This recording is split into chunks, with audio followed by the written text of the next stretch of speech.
Ayan, oh. Diba? Yan. Malapit lang to actually. Usual din na nangyayari sa atin sa Pilipinas, pero ang maganda nga lang na bagay is talagang na-maintain nila. Nakikita mo talaga kung gaano kalinis. Ang dandararan! Yun!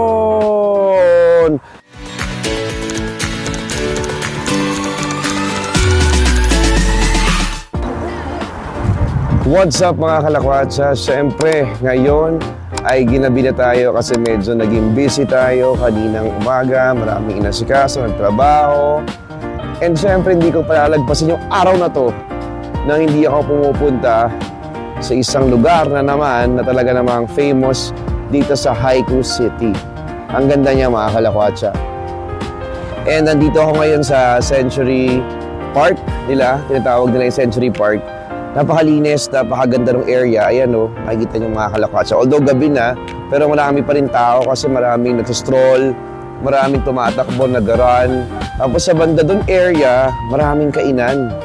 Maraming kainan, so pwede kang mag-enjoy, mag-coffee or whatsoever. Marami kang pwedeng gawin in other words. And apart from that, nakakatuwa talaga dito kasi syempre healthy sila. Alam niyo naman, no? Yung may mga ano sila dyan, pang gym, sa mga seniors, recreational, may mga sumasayaw. The usual din na nangyayari sa atin sa Pilipinas, pero ang maganda nga lang na bagay is talagang na-maintain nila. Nakikita mo talaga kung gaano kalinis. May nag-maintain talaga, so walang dumi. Tapos yung buong paligid talaga, malinis siya. Talagang makikita mo. So yun yung kagandahan minsan kapag nagpupunta ka sa ibang bansa. You'll be able to realize na, uy, parang bakit sa Pilipinas hindi nangyayari to? So isa to sa mga bagay na parang nakakainis, ano? Bakit di nangyayari? Pero sana ang tourism natin talagang mag-boom ng todo kasi ang dami natin pwedeng i-offer pero ang problema nga lang, hindi nagkakaroon ng focus. At syempre, ewan ko kung may budget pero sana meron. And ngayon nga mga kalakwatsa, gusto kong ipakita sa inyo itong famous na landmark dito sa Haiku City, ang dandararan! Yun! Ito ang Century Bridge. O, diba? Ang ganda niya, ang laki niya, ang ilaw niya. So, mahaba to mga kalakwatsa mula dito sa side na to kung saan tayo narito ngayon. Ito ay itong Haiku City Itong Haiku City. At ang bridge na to, ang kumo-connect doon sa kabilang side na Haidian Island. Ayun na yun. Yun. Yung part na yan, kino-connect yung isang island na ito doon sa isa pang island na to. Ito yung river. Yan, Haidian River. So nakita nyo mga kalakwatsa, napakaganda. Diba? Napakaganda. Nakakainggit ba? Parang ganun. Kasi parang nagagawa nila yung mga gantong bagay.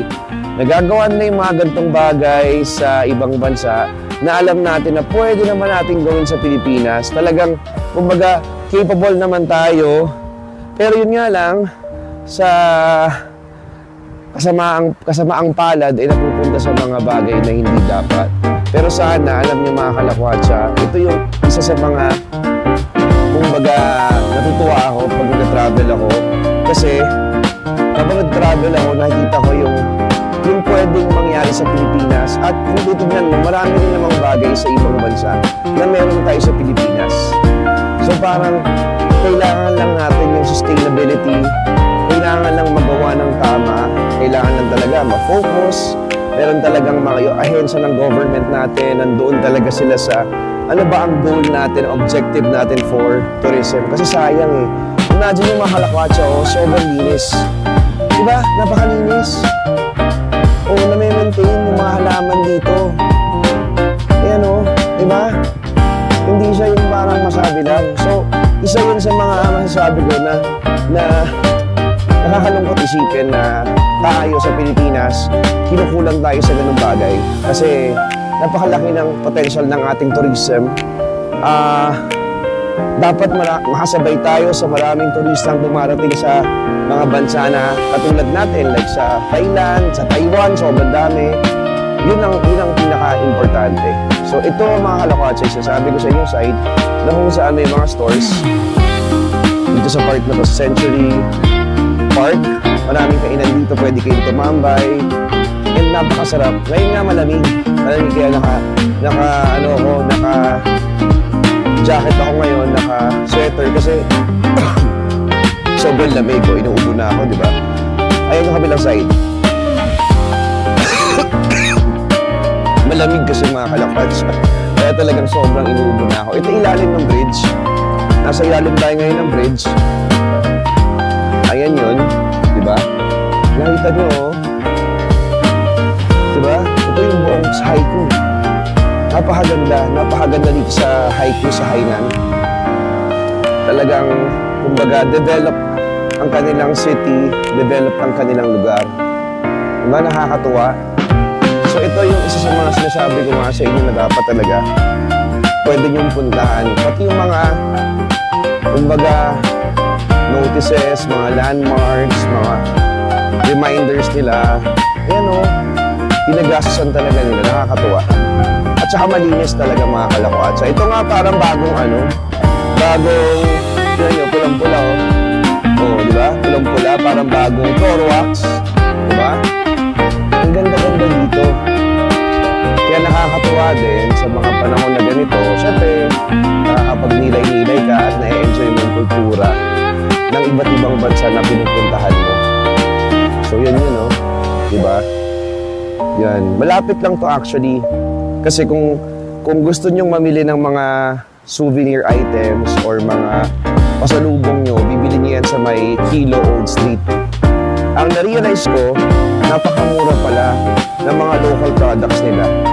So, doon sila bumabawi. Medyo mahal yung imported. Actually, hindi medyo. Mahal yung mga imported. Pero yung mga local products nila, sobrang sulit at sobrang mura. So, doon kayo pwedeng mamili sa Kilo Old Street. Ang dami doon. May mga apparel, meron doon mga souvenirs, meron doon mga pagkain, kung anong gusto niyong bilhin. At ang number one nila din ditong product, kilala sila sa coconut at sa langka. Diba? Kaya pag lumakad ka dito sa area ng Haiku, makikita mo ang dami nagbebenta ng langka, ang dami nagbebenta ng prutas, ang dami nagbebenta ng mga coconut juices, sobra. Lahat talaga dito laganap. So nakakatuwa naman dito sa Haiku. Mai-enjoy nyo talaga. At syempre, ang pinaka-importante dyan is ang Haiku City nga, or Hainan mismo, it's actually visa-free for Filipinos, di ba? Huwag ka lang dadaan ng mainland, pwede kang pumunta dito. Kasi from Manila, ang dinaanan ko is pumunta ako ng Hong Kong to Haiku. Tapos Haiku, Hong Kong, Manila. So nakakatuwa kasi pwede tayong pumunta sa China, ayan o, kahit wala tayong visa. Tinanong lang naman nila ako, actually din sa may check-in counter nga, sa Pilipinas pa lang, tinanong nila asan po yung visa nyo. Sinabi ko lang na walang visa. And chinek nila, nakita naman nila na walang visa at free for Filipinos. Before kasi mga kalakatsa, ang alam ko, para makapunta kayo sa Haiku, na kailangan yung may partner kayong travel agency. Parang doon kayo magbubuk na accredited mismo ng kanilang city government. Pero ngayon, I think this year lang, lumabas na yung provision na pwede kayong pumunta dito sa Haiku City kahit kayo na mismo mag-book ng inyong hotel at saka ng inyong airfare. So, ang importante lang sa flight ninyo na bubook ninyo, sa hotel ninyo, meron kayo yung papunta, of course, yung papuntang ticket and yung return ticket sa Pilipinas kasi yan ang hinahanap ng mga nasa immigration. So, ayan, mga kalakwatsa. Nakita nyo? Ang ganda-ganda, oh. So, ito ang isa sa mga pwede nyo rin puntahan. I-consider nyo ito. Hindi naman siya mahal. Ang hotel, mura lang. Ang mga pagkain, sakto din. Sa mga imported lang, mga foreign brands, yun ang medyo mahal. So, sulit naman dito. Diba? Tapos kung may layover naman kayo, pwede kayo medyo mas mahabang oras sa Hong Kong or kung saan kayo nyo gusto mag-layover, papunta dito sa Haiku City. So yan mga kalakwatsa, nakita nyo na kung gaano kaganda ang Haiku. Nakita nyo ang bridge na yan. Diba? Ang ganda-ganda. Ito yung ating river. Oh, ito yung river, oh. Diba? Yun, mahaba yan, syempre. Kasi ang Haiku, mga kalakwatsa, it's actually a port. Diba? Sila yung mga 10 sila sa China na napaka-importanting ports. Kaya yan, meron sila mga island connecting mula sa main and of course sa city. So yan muna mga kalakwatsa, at least pinakita ko sa inyo ang isa rin sa pwede niyong puntahan tourist destination sa Asia, and of course dito sa Haiku, ang Century Bridge dito sa Century Park. Pwede kayo actually tumingin ng sunset, mag-view ng sunset dito pag naabutan niyo. Napakaganda. Samahan niyo ako kalakwatsa sa mga adventures ko pa sa akin travel. Huwag niyo kakalimutan mag-subscribe kayo sa aking TikTok account, Facebook, and YouTube, pati sa aking Instagram. So yun na muna mga kalakwatsa. Maraming salamat. Ingat po kayong lahat and enjoy! Bye!